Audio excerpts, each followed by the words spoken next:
Hello everyone, this is Johannes. And this is Cinema. And you are watching Board Gaming Ramblings. And today we're taking a look at Mandala. Which is a game designed by Trevor Benjamin and Brett Gilbert. It's a 2-player only game and it plays in about 30 minutes. So this is one of the biggest hype-crazed games of this year, 2-player games. This got a lot of buzz when it came out. Cool. And I'm kind of sad because we had an opportunity to get this game in September of last year. We did? Yeah. And you turned it down? No, Martin had this in his box of giveaway games at SellerCon last year. Oh. Which is basically SellerCon, but it's not Seller. But now we had it. We have it now. Yeah. So when I saw this was getting so much buzz, I was like, oh, we could have reviewed this 3 months before. And people would have seen a review. So now, if you see it, yay! Pretend like it's 3 months ago. No, more 6 months ago. 8 months ago. So, enough with me being sad. This is Mandala. Let's talk a bit about what the game is all about. This is a game about cards. It's a game about doing stuff on this little cloth. What you are doing in this game is that you are placing these colored cards in different areas. You have 2 of these mandalas, then you have your cup, which is all the cards that you will get to score, maybe at the end of the game. Then you have your river, which tells you what you will score at the end of the game. I'm going to go a bit more into that soon. This is a very simple game. You're going to have a hand of cards, depending, not like a fixed amount. You're going to have a hand of cards, and you have 3 different things you can do, and they're all listed on this nifty little overview card. So you can place a card in the middle here of the mandala, which is basically not mine or your cards. It's basically cards that we might get to put into this stack later. So when I do that, it has to be a color that's either here from before or not in one of ours or places in the mountain, which is called. And when I do that, I get to draw 3 cards, but up to a maximum of 8. So I'm trying to do that when I need more cards and not to do it when I not have enough to draw 3 cards, because cards you need to get in this game. Then you can place cards into your own kind of mountain. No, this is the mountain. This is the field. Oh, the field. Sorry, the mountain and then the field. I'm sorry, I'm trying to remember things this time. In the field, I can place as many I want of one color, but from my hand, but I'm not getting to draw anything else. So you have to place in the middle in the mountain to get to draw something. And this will make it it's a majority basically, having the most cards in the fields. That is kind of the point. And the last thing I can do is just discard cards of the same color and then draw as many cards. So what you're trying to do is to basically control these 2 mandalas, because as soon as there are all the 6 colors in the mountain and the fields, then the mandala get destroyed. And the player who has the most cards in the field get to pick first from the mountain all the ones of one color. The first one goes into the river if it isn't there before, and the rest goes into the cup. And then the next player gets to choose, and so on until it's empty. Then you discard everything, and you add 2 more cards, and you continue doing that until either player has 6 cards in their river, or it's not enough any more cards in the game. And that is basically what you're going to do. And at the end, you score your cards like this. You take this card, and you look at them and you see, oh, black cards. I scored 3 points for each black because it's in the 3 spot. I have these 4 black cards, that's 12 points. I'm just going to continue doing that. So green is 2 points, so those are 4 points, and you score points like that. Pretty straightforward, but a really neat scoring mechanism. But even a simple game needs a rule book. Oh yeah, great. Oh, I love it. And even a simple game needs a rulebook, and this rulebook is very simple. Even though it's laid out like this, which is the worst thing I know in the history of rulebooks. At least it's not a map. No, at least it's not a map, and at least it's very short, so it doesn't bother me too much here. But it's a very, very simple rulebook. It's clear, it's simple. Different actions have different colors, as you can see, so you easily can see what needs to be done with each rule. Very simple, not much to say about that. A good rulebook for what might be a good game.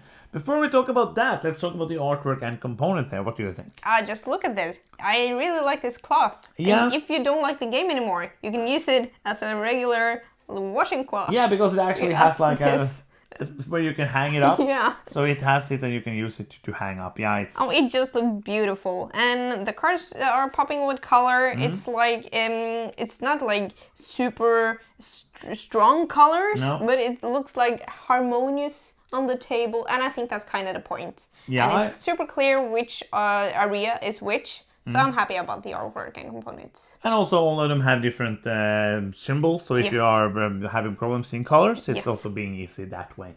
I think like this kind of like it could have been a board. It could have been a board. And it doesn't lay flat on the tables. If that bothers you, you're not gonna like this. I like it because it's novel, it's different, but I don't really see why. Like this is easier to travel with. Yeah, but the box is this big. Like you don't need to travel. And you need to bring the cars, so it's. But yeah, I think it's a novel, different thing, and I guess like a lot of people when they open the box and they didn't know it, they were like, "Wow, this is cool because it's different." So I'm guessing it's getting a bit of buzz from that as well. And it kind of it fits with like of the. I think if any game should have a cloth as their board, I think it fits this one. Imagine a Euro game with tiny little pieces and a cloth. Yes, absolutely. It's very easy. I think like the cards are nice. It's not like the artwork isn't the thing here. It's not like, oh, I love this green artwork. It's not like that. It's just like as you say, nice to look at, and it works. So it's good. So Playtime Player count, it's a 2-player game. Yes. It plays in about half an hour. Yeah, it doesn't drag long if you're playing in a steady pace. It can quit early if one becomes a runaway leader and fills up these. Don't really mean that you're a leader, but that you get to fill up these. Yeah, it doesn't mean that you win. No, if you like have no cards here or cards that doesn't match, doesn't really matter how many cards you have in the reader. Yeah, so yeah, it takes about 20 to 30 minutes, which I think is just about right.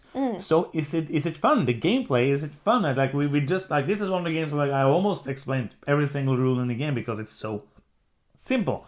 So it's an abstract 2-player game. What did you think about the gameplay? It's super simple, but the gameplay is more than that. I like that, but it's not brain burning. It's a perfect like school night game that you can just sit and think a kind of comfortable amount of thinking, and still it's some interesting choices which mountain to focus on, when to play the 5th color so the other player can play the 6th and potentially potentially destroy the mandala, when it's important to be the first and have a majority in picking, and also when to just like participate and also contribute to the prizes that you're actually getting.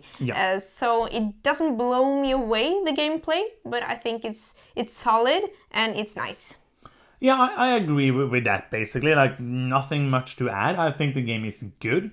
I think like it's a lot of these abstract games is kind of it's very tactical, where you have to like react to what the other player is doing. So like if you add another card here, maybe I should add more, and I can add more to the same colors. I don't really add to the colors, but I add to that if I don't want to be the one who triggers it, or I don't want to be the one who adds the 5th one, as you said. I like all of that. I enjoy the tacticalness here. I think it is a neat game.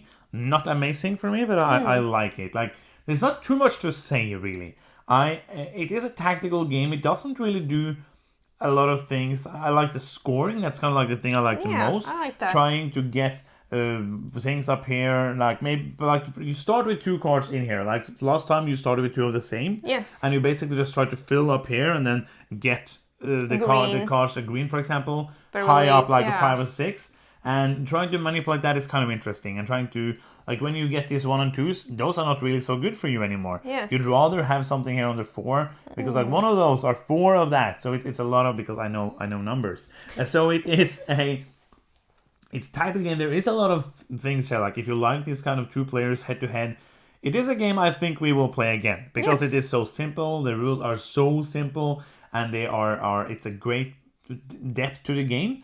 I wasn't in love with it, but I enjoyed playing it. And one of those games where I felt like after playing it, especially because I lost all the time, I wanted to play again.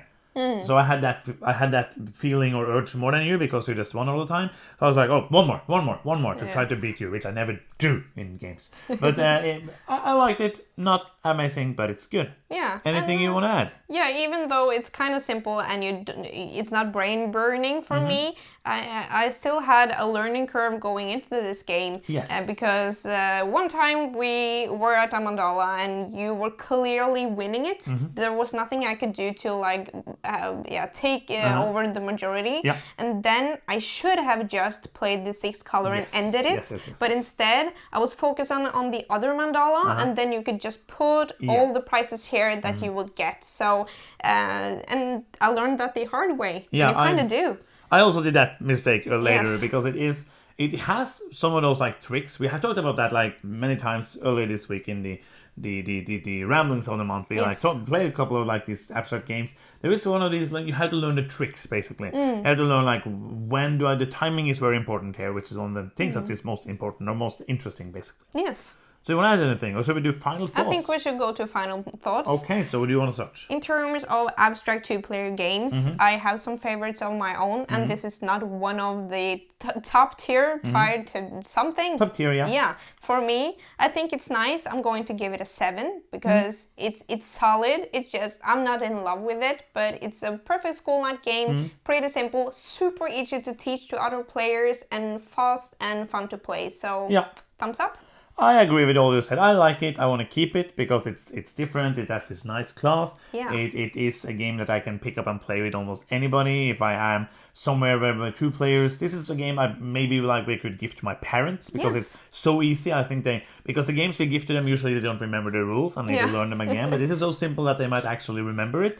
And it's no reading, it's just like very simple colors. So it's a great 2-player like abstract game that way. I'm going to give it a 7 as well. There is a lot of things I like, but I'm not wowed by it. It's not going to be a one I will be like, oh, let's play that every time, but I want to keep it and I want to play it again. Yes, and if your parents don't like it, they can use the cloth for something. They can, absolutely, and they can even use it for that, wash it, and then use it for the game. Yeah, so, I would not do that. No, that sounds true. horrible. Yeah, but that's it, right? Yes. That's the end of the video. Thank you so much for watching. I'm Johannes. I'm Sunema. And you've been watching Board Gaming Ramblings, and bye-bye.